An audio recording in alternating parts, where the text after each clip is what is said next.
د حضور علیه السلام یو صحابي دی حضرت عبدالله ابن عمر رضی الله تعالی عنہ دا نوم دی او دا حدیث شریف په سنن ابو داود شریف کې ذکر دی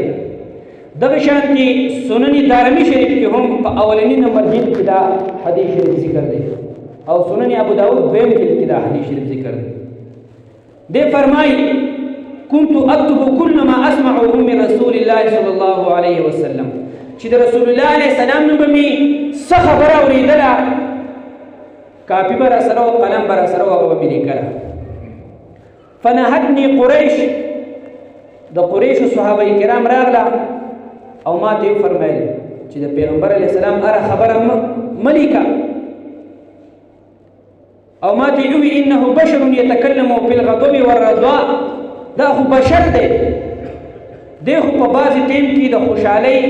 او خوش طبیعتۍ په ټیم کې خبرې کوي بعضې ټیم ته چې انسان غوسۍ د غوسۍ په ټیم کې خبرې کوي هر قسمه خبرې د پیغمبر علیه السلام ملیکه صاحب حدیث شریف ته توجه شته وی قریش صحابه کرامو چې زمانه کړه وی ما چې زه خره دونه لوی صحابه کرام راغله زه یې منع کړم زه قلار شوم ما به د پیغمبر اسلام اره خبره نه لیکله وی اوس مې موقع کتله چې ما ته داسې یو موقع میلاو شي چې د پیغمبر علیه السلام نه زه تپوس وکړم د دې خبرې وی ورځ ما ته موقع میلاو شوه او پیغمبر علیه السلام ته مې عرض وکړو د الله رسوله ما چې به ستاسو نه څه خبره اورېدله هغه خبر به ما د ځان سره په کاپۍ کې لیکله نو د دې قریشو د عظیم مشران صحابه کرام راغله او ما ته وی چې د ده هره خبره مه لیکه ځکه دی خو هم انسان دی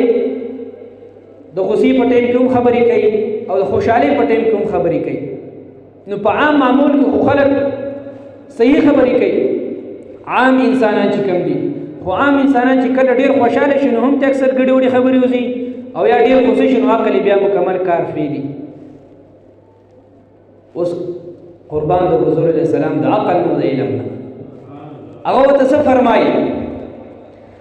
اكتب يا عبد الله فوالذي نفسي بيده ما يخرج من هذا الفيه إلا حق وتفرمائے عبد الله ابن عمرو زما اره خبر په خپل کتاب کې د ځان سره لیکا زکه زمانی په هغه ذات باندې قسم وي چې زما ځان د هغه په قدرت کې دی زما د دې جبې مبارکینا یو خبره نه راوځي مګر ټولې د خدای تعالی په نسبت باندې حق دي